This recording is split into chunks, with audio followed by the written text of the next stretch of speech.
जय श्री कृष्णा, राधे राधे। हम बैसाख मास महत्म में 19वां दिन सुनेंगे।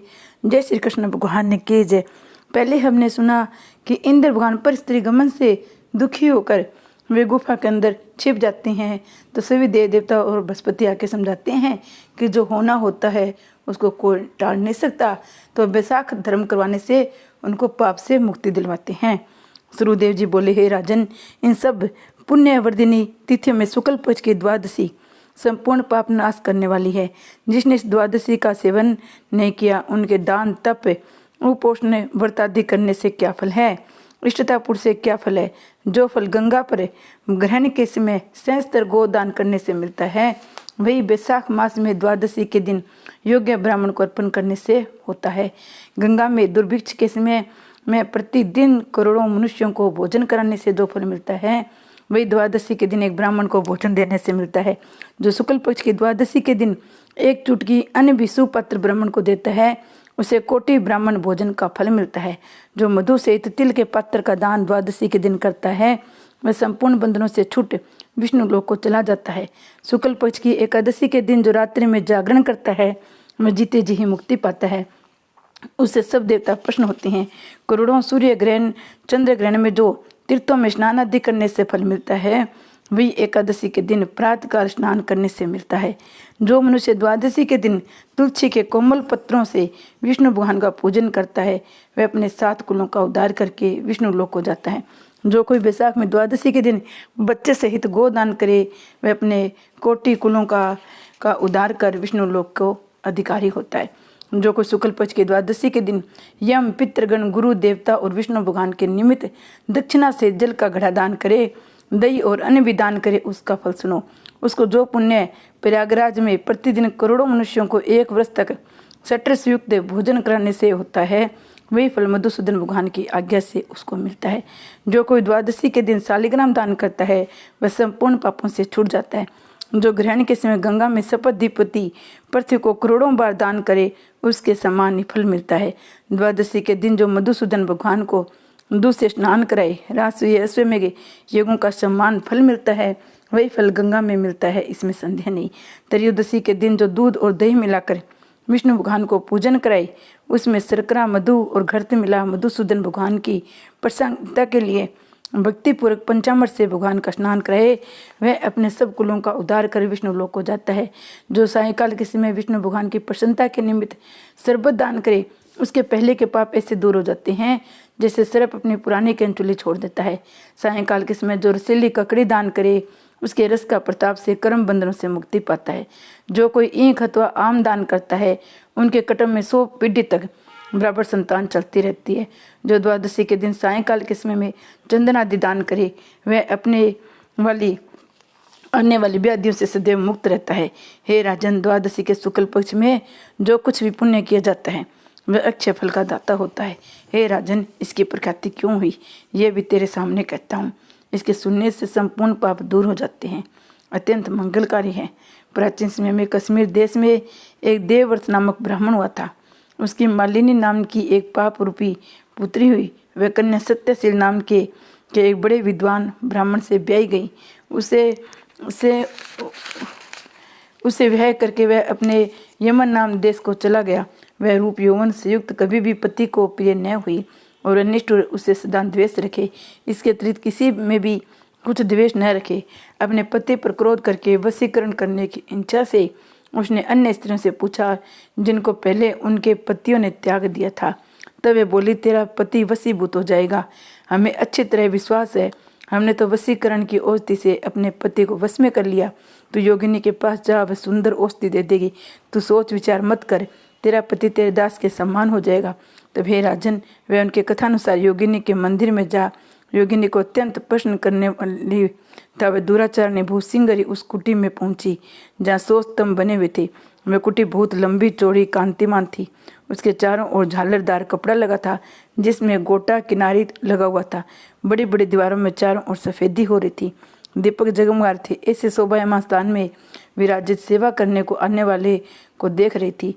रुद्राक्ष की माला से जप कर रही थी। इसी प्रकार योगिनी से जब उस स्त्री ने प्रार्थना की, तब योगिनी ने प्रश्न हो मन को क्षोभ करने वाले मंत्र बतलाए। तब उसने ने नमस्कार कर पैरों की हीरों से जड़ी हुई अंगूठी जो वो चमक रही थी भेंट की, जिसमें सुंदर जड़ा हुआ स्वर्ण सूर्य की कांति के समान प्रकाश देता था। पाँव की अंगूठी देख योगिनी अत्यंत प्रसन्न हो गई।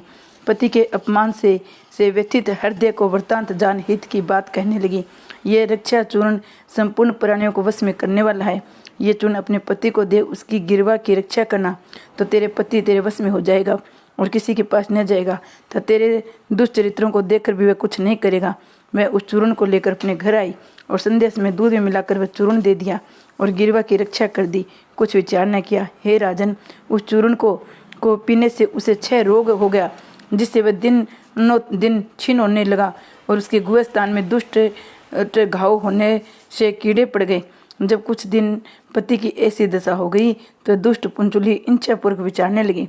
तेज छीन हो जाने से वह कुल इंद्री बाला वह पति दिन रात त्राहि त्राहि पुकारने लगा। बोला, हे शोभाने, मैं तेरा दास हूँ, मैं तेरी शरण में हूँ, मेरी रक्षा करे। मैं परिस्त्री की रक्षा इच्छा नहीं करता हूँ। हे राजन, वह अपने पति के से वृत्तांत को सुनकर बहुत घबराई और सोचने लगी, पति जीवित रहेगा तो मैं गहने कपड़े पहनूंगी रहूंगी। ऐसा सोच दौड़कर वह योगिनी के पास गई, उसे सब वृत्तांत का। तब उसने पहले औषधि का दाह शांत करने की निमित्त दूसरी औषधि दी। औषधि के देते ही तत्क्षण उसका पति स्वस्थ हो गया। जिससे पहले चूर्ण से उत्पन्न हुआ दाह उससे शांत हुआ। तब से पति घर में रहता और उसके वशीभूत हो गया। घर के काम के बहाने से उपपति घर में आकर निवास करती। इसी प्रकार सब जाति के व्यभिचारी मनुष्य घर में आते रहते, परंतु उस स्त्री के आगे कुछ भी कहने की शक्ति न थी। इस पाप के कारण उसके शरीर में भयानक पाप नाशक कीड़े पड़ गए। उन कीड़ों ने उसके नाक, जीभिया दोनों कानों में छेद कर दिए। स्तन कट गए, उंगलियों की ठोड़ बंध गई, पाँव से लूली हो गई। ऐसे कष्ट भोगकर अंत में देह त्याग नरक भोगने लगी। तब 15 सहस्त्र वर्ष तक ताम्रभंड नामक नगर में दगद होती रही। फिर 100 जन्म तक बार बार कुत्ते की योनि में पड़ी। नाक कट रही है, कान फटे हैं, मस्तक में कीड़े पड़ रही हैं, पूंछ कट गई है, टांग लंगड़ी हो गई है। ऐसी दशाएं वे घर घर घूमती थी। पीछे 100 वीर देश में पद्म बंधु नामक ब्राह्मण की दासी के घर कुतिया बनी। अत्यंत दुख से व्याकुल, कान टूटे, नाक कटी फटी, पूंछ छिन्न भिन्न, मस्तक में कीड़े भरे था, योनि में भी कीड़े पड़े रहते। इस प्रकार उस जन्म में भी अनेकों क्लेशों का सहन करती थी। देव योग से जब कर्म फल पूरा हो गया तो बैसाख के में मेष की संक्रांति में शुक्ल पक्ष की द्वादशी के दिन बंधम बंधु का पुत्र नदी के स्नान कर पवित्र गिले वस्त्रों से घर आया। वहाँ तुलसी स्तंभ के पास उसने अपने चरण धोए। इसी स्तंभ के नीचे वह कुतिया सो रही थी। अतः सूर्य उदय से पहले वह कुतिया उस चरणों के धोए जल में लेट गई, जिससे उसके अशुभ कर्म तत्काल नष्ट हो गए। पूरे जन्मों की याद आ गई। अपने पूरे जन्म के किए हुए कर्मों को सोच कर ताप से व्याकुल होकर बेचारी करुण सुर में त्राहि त्राहि करने लगी। वैसे व्याकुल उस मुनि से अपने कर्मों का वर्णन करने लगी। मैंने अपने पति को विष दिया, फिर अनेक प्रकार की दुष्ट चरित्र किए। हे ब्राह्मण, जो कोई धर्म होना ही ना दुराचार स्त्री अपने पति को वश में करती है, वह मेरी भांति ताम्रभांड नामक नरक में डालकर तपाई जाती है। पति नाथ है, पति स्वामी है, पति देवता है, उसके संग अनर्थ करके स्त्री सुख कैसे पा सकती है। जो कोई अपने पति को दुख देती है वो 100 जन्म पर्यंत कुत्ते की योनि पावे। शरीर में असंख्य कीड़े पड़ते हैं। अतः हे ब्राह्मण, स्त्री को उचित है वह सदा अपने पति की आज्ञा माने। मैं तुम्हारे सम्मुख खड़ी हूँ, यदि तुम आज मेरा उद्धार कर दो तो फिर मुझे नीच योनि नहीं मिलेगी। हे ब्राह्मण, मैं बड़ी दुष्ट, दुराचारणी और खोटी हूँ। अपना सुकृत मुझे देकर मेरा उद्धार करो। बैसाख शुक्ल पक्ष में पुण्यों को बढ़ाने वाली द्वादशी के दिन स्नान दान आदि अन्न भोजन आदि जो सुकृत अपने किया है वह मुझे दे दो। हे ब्राह्मण, इस सुकुन के प्रभाव से मेरी मुक्ति हो जाएगी। हे ब्राह्मण, द्वादशी के दिन जो मनुष्य घर में स्नान करने तो उसे संपूर्ण तिथियों का फल मिलता है, इसमें संदेह नहीं। द्वादशी के दिन जो तप दान यज्ञ होम वेदादि पूजन किया जाए उसका अच्छा फल मिलता है। ऐसा फल तुम मुझे दे दो। जो लोग द्वादशी के दिन उपवास करते, त्रयोदशी के दिन पारण करते हैं, उसी फल का अवश्य उन्हें मोक्ष मिलता है। हे महाभागे, हे दीन वत्सल, मैं दीन हूँ, मेरे ऊपर दया करो। जनार्दन भगवान दीनानाथ जगतपति तुम्हारे भी नाथ है। ऐसे भगवान के जन भी वैसे ही होते हैं, क्योंकि जैसा राजा वैसी प्रजा होती है। हे यमलोक में मार्ग को नाश करने वाले, मैं अत्यंत दुखी हूँ, मेरी रक्षा करो। हे दीन वसल, मैं तुम्हारे द्वार पर रहने वाले दीन कुत्या हूँ। ये तिथि शस्त्र, ब्रह्म हत्या, गो हत्या, करोड़ों आगमन के उत्पन्न हुए दोषों को नष्ट कर देती है। हे महामुने, इस तिथि ने आपने जो महापुण्य किया है वह मुझे देखकर मेरा उद्धार करो। मैं बड़ी दीन हूँ, व्याकुल हूँ, मेरी रक्षा करो। अंत में द्विजन में तुमको नमस्कार करती हूँ। ऐसे वचन सुने मुनि पुत्र कुतिया से बोला, हे कुतिया, आपने किए हुए कर्मों के सुख दुख रूपी फलों को प्राणी भोगता है। हे दुराचारणी, क्षुद्र क्या करोगे जिसने रक्षा चूर्ण आदि द्वारा अपने पति को वशीभूत किया। साधु के प्रति जो पाप करता है वह उसी को दुख देता है, और जो पुण्य करता है वह उसी के दुख को हरण करता है। पापी के लिए मनुष्य जो कुछ करता है वह पाप और पुण्य दोनों को नष्ट करता है। जैसे मिश्री मिला दूध सर्प को पिलाने से केवल विष ही बढ़ता है, ऐसे ही पाप कर्म है। जब मुनि पुत्र ने ऐसा कहा तब कुतिया अत्यंत दुख पा ऊंचा मुंह करके चित्कार करके ने लगी और उसके पिता से कहने लगी, हे प्रबंधो, तुम्हारे द्वार पर पड़ी हुई मैं कुतिया हूँ, अतः मेरी रक्षा करो। मैं तुम्हारी उचिष्ट रोटी नित्य खाती हूँ, मेरी रक्षा करो। क्योंकि गृहस्थी महात्माओं के घर पर जो पड़े हैं उनका उद्धार करना आवश्यक कर्तव्य है, ऐसी वेदवेताओं का मत है।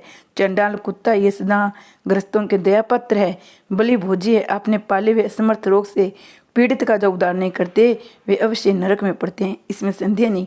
ये वेदवेताओं का मत है। सब संसार का कर्जा करता एक ही परमात्मा है, वह सबको रचकर स्वयं सब जीवों को दारादी रूप से पालन करता है।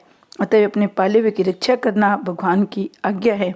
उस पूर्ण से रक्षा रूप भगवान की आज्ञा का उल्लंघन करे जो अज्ञानी बने हैं, वह भगवत कोप से अपने सर्वस्व को नष्ट कर अंत में नरकगामी होते हैं।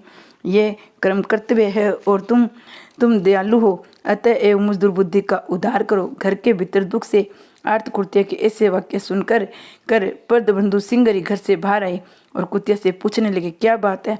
तब पुत्र ने सब कथा वर्णन की। तो अपने पुत्र के वचन सुन विस्मित तो कहने लगे, मेरा पुत्र होकर तूने ये क्या कहा। हे पुत्र, साधुओं का ऐसा वाक्य कहना अनुचित है। अपनी ही आत्मा को सुख देने वाले पापी औरों से तिरस्कृत किए जाते हैं। हे पुत्र, देखो, संपूर्ण प्राणी परोपकार के लिए ही है। चंद्रमा, सूर्य, पवन, पृथ्वी, अग्नि, जल, चंदन, वृक्ष और महात्मा लोग सभी परोपकारों की स्थित है। हे पुत्र, दधीचि ने देवताओं के उपकार के लिए दैत्यों को महाबली जान अपनी हड्डियां निकाल के दे दी। राजा शिवी ने कबूतर के बदले अपना मांस काट कर दे दिया।